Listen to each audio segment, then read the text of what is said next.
It's important to keep up a regular cleaning and maintenance schedule of your Behmor 1600. Excessive residue from smoke and chaff can create a fire hazard and also inhibits the Behmor's temperature sensor readings, resulting in longer than normal roast times. Every 5 roasts or so, it's recommended you clean the inside of the Behmor with a non-toxic cleaner, as well as run what's called a dry burn of the roast chamber in order to burn away chaff and residue. Simple Green and a soft scrubbing sponge or towel should make quick work of most jobs.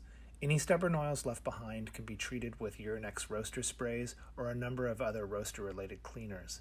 Never use an abrasive scrubber like steel wool or a wire brush on your machine. Make sure to thoroughly clean the right side panel, as the Behmor's temperature sensors are housed on the other side. Letting residue build up in this area will hinder their ability to accurately read the internal temperature and have an effect on roast time. If you plan on spraying directly inside the roast chamber, take care to prevent overspray from getting on the heating elements. After you finish thoroughly cleaning the inside of the machine, it's time to run a dry burn. Insert the drum into the Behmor without any coffee in it. Press the quarter-pound setting and then the start button. The high heat should burn off any excess oils or chaff that you may have missed when wiping it down.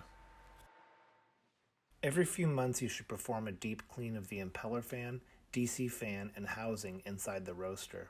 How often you perform this really depends on how often you roast coffee and how dark you roast your coffee. Darker roasting produces more smoke and chaff, and residue builds up faster as a result. As a general rule, Behmor recommends deep cleaning your roaster every 5 months. In order to gain access to the Behmor's internals, you'll need to unscrew the 6 screws around the edge of the panel. After all the fasteners are removed, take the panel off by first pushing forward to release the set clips and then pull away.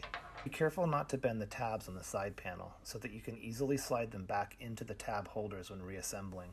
There is also a DC fan on the inside of the panel that is plugged into a circuit board mounted inside the roaster. Take care not to yank the plug out when pulling the panel away from the roaster. I use a small screwdriver to depress the tab on the fan plug in order to remove it from the circuit board. Before wiping the machine down, first use a vacuum to suck out chaff and dust that you can easily reach. Next, spray a rag with Simple Green and wipe away as much of the residue as you can on the inside, including the DC fan at the back of the machine. Pull off the exhaust channel housing by removing the 5 screws that secure it to the Behmor frame.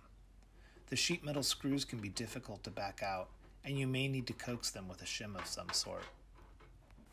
Once you've removed the back cover, you'll have access to clean the impeller fan, the back of the DC fan, and the insides of the exhaust channel. Vacuum out any chaff or debris from the back of the Behmor and from the inside of the fan housing first, before wiping with a damp rag and cleaner. I like to hold the DC fan in place with one hand while cleaning the other side with a long Q-tip.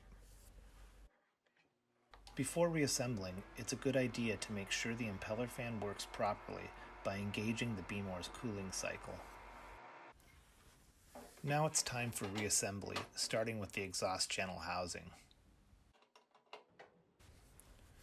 Don't forget to plug the DC fan back into the circuit board, and make sure you line up the side panel tabs with the slots on the chassis when sliding back onto the machine and before fastening all the hardware. Now that your Behmor is all put back together, perform another dry run to make sure it's functioning properly and to burn away any remaining residue in the Simple Green that you used to clean the machine.